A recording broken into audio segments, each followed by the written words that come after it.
Bonjour à tous. Nous nous retrouvons pour ce dernier épisode de Perdu mais retrouvé. Nous avons commencé une série et il y a plusieurs vidéos qui se trouvent sur notre page. Je vous invite à vous abonner et en même temps aussi à découvrir plus que ce que nous avons eu à présenter, car Jeunesse de Christ TV vous présente plusieurs choses. Il y aura des moments d'adoration qui sont que vous pouvez retrouver là-dedans, des talk shows, des moments où est-ce qu'on vous parle des pères de la foi et tout. Donc, vous avez de quoi vous enrichir.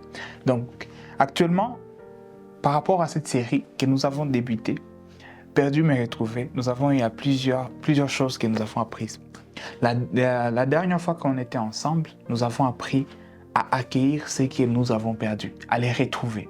À retrouver, par exemple, un père que nous avons perdu, à retrouver un ami que nous avons perdu. Mais aujourd'hui, nous allons parler de quelqu'un qui a été retrouvé, comme nous l'avons fait 2 fois avec la femme samaritaine et la femme adultère. Mais c'est cette personne, plus spécifiquement, qui a reçu la parole qui a donné au fait sens à notre série. Cette personne s'appelle Zachée. Il a été perdu, mais il a été retrouvé. Je vais lire dans l'évangile de Luc. Nous allons vous présenter ça sur vos écrans. Et j'espère que vous allez faire une petite pause et pouvoir lire avec nous. Mais je vais lire quelques versets clés. Et après, nous allons pouvoir en apprendre plus. Dans l'évangile de Luc, chapitre 19, le verset 2 à 10, la Bible nous dit « Et voici un homme riche, attention, un homme riche, appelé Zachée, chef des publicains, cherchait à voir qui était Jésus. Mais il ne pouvait pas y parvenir à cause de la foule, car il était de petite taille. » Directement, ça me fait poser la première question. C'est celle de savoir qui vous empêche de parvenir à Jésus. Qui vous empêche d'aller vers Jésus. Pour Zachée, c'était toute une foule qui était autour de lui. Parfois, pour nous, ce n'est pas toute une foule. Parfois, c'est un ami. Parfois, c'est un frère, un membre de famille. Parfois même, c'est juste une connaissance qui nous empêche d'aller vers Jésus en nous disant « Ah, c'est la religion. Ne va pas là-bas. Jésus ne t'aime pas comme ils le disent, ce sont des fois. Ils vont plutôt te condamner, ce sont des gens qui critiquent, ce sont des gens qui jugent. Alors, ne va pas vers ces gens de l'église, ils sont bizarres. » Mais laisse-moi t'annoncer quelque chose de particulier. Jésus n'a rien à voir avec tout ce qu'ils t'ont présenté. Jésus, il est différent. Et Zachée l'a découvert. Et c'est ce que j'aimerais que vous puissiez découvrir aujourd'hui. S'il y a quelqu'un qui t'empêche d'aller vers le Seigneur, laisse-moi te donner quelque chose comme secret. Détache-toi de cette personne. Il y aura plusieurs choses dans votre vie que vous allez obtenir lorsque vous vous détachez de certaines personnes. Il y a des personnes carrément à vous détacher. Vous devez vous séparer de certaines, vous éloigner de ces personnes afin de pouvoir rencontrer la destinée que Dieu a prévue pour vous. Dans votre destinée, vous n'irez pas avec tout le monde. Non, non. Il y a des gens qui sont comme des blocages pour que vous puissiez aller de l'avant. Et face à ces gens-là, il n'y a qu'un seul conseil à appliquer, c'est de se séparer. Alors Zachée s'est séparé, il a trouvé une solution. Et en même temps, il y avait quelque chose qui l'empêchait de venir vers Jésus, c'était sa propre taille. Parfois, ce sont nos propres convictions aussi qui nous empêchent d'aller vers Jésus. Quelles sont les convictions qu'on vous a dit sur Jésus? On vous a peut-être présenté Jésus comme un Dieu qui juge. On vous a peut-être présenté Jésus comme quelqu'un qui est en colère contre vous à cause de vos péchés. Mais ça n'a rien à voir. Jésus n'a rien à voir de tout ce qu'on t'a présenté, de tout ce que peut-être tu crois sur lui. Jésus, on va le découvrir tout de suite. Il n'est qu'amour. Alors, Zachée, s'étant séparé, il est monté sur un arbre. Et regardez déjà, lui qui pensait attendre Jésus, lui qui se disait, il est monté sur cet arbre tout simplement parce que Jésus va passer par là.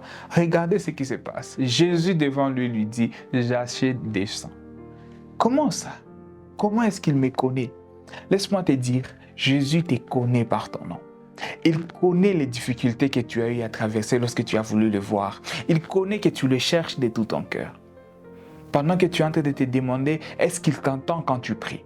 Est-ce qu'il t'entend quand tu es en train de souffrir? Laisse-moi te dire qu'il te connaît. Et il a plus besoin de toi que toi de lui, je t'assure. Pourquoi? Parce que Zachée pensait que Jésus-Christ va aller juste passer vers ce chemin-là. Mais Jésus-Christ lui a présenté notre face. Jésus est venu chez lui, automatiquement. Quelle merveille! Il ne pouvait pas s'y attendre. Jésus lui a dit, aujourd'hui je vais souper chez toi, je vais manger chez toi, je suis en train de venir au fait chez toi. Jésus n'était pas de passage, il venait chez Jachi. Et j'aimerais vous dire aujourd'hui, Jésus n'est pas de passage dans ton quartier. Non, Jésus n'est pas de passage sur YouTube. Il vient te voir. Cette vidéo, ça te concerne aussi. Cette vidéo concerne non pas tous ceux qui ont déjà reçu Jésus-Christ une fois dans leur vie, mais ça concerne aussi toutes les personnes qui n'ont même pas encore rencontré Jésus ou bien qui ont juste entendu parler de Jésus. Ça vous concerne aussi, car Jésus-Christ, il est venu s'arrêter chez toi. Comme on vient de s'arrêter aujourd'hui et que tu t'arrêtes, j'aimerais t'annoncer quelque chose de merveilleux. Jésus a besoin de toi. Jésus te veut. Et regardez ce qui se passe. Automatiquement, il y a des gens qui ont commencé à dire « Oh, comment ici il est venu s'arrêter chez un pécheur?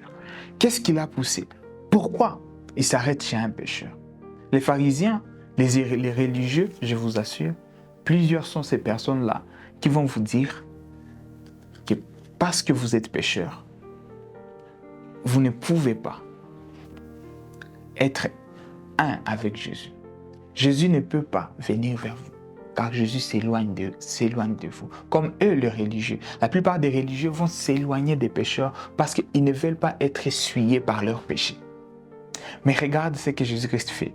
Jésus-Christ n'est pas venu pour être...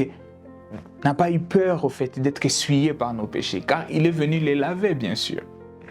Comment quelqu'un qui est censé laver vos péchés vient et s'éloigne de vous? Comment vous serez lavé? Et c'est ce que la plupart des religieux font.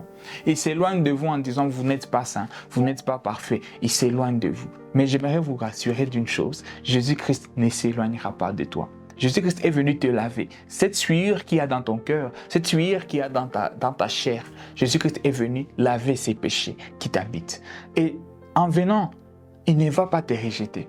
Et regarde ce qu'il a dit. Il a répondu en disant « car le Fils de l'homme est venu pour chercher ce qui était perdu. Il est venu pour sauver ce qui était perdu. Il est venu retrouver ce qui était perdu. » Et c'est aujourd'hui que j'aimerais aussi te le dire.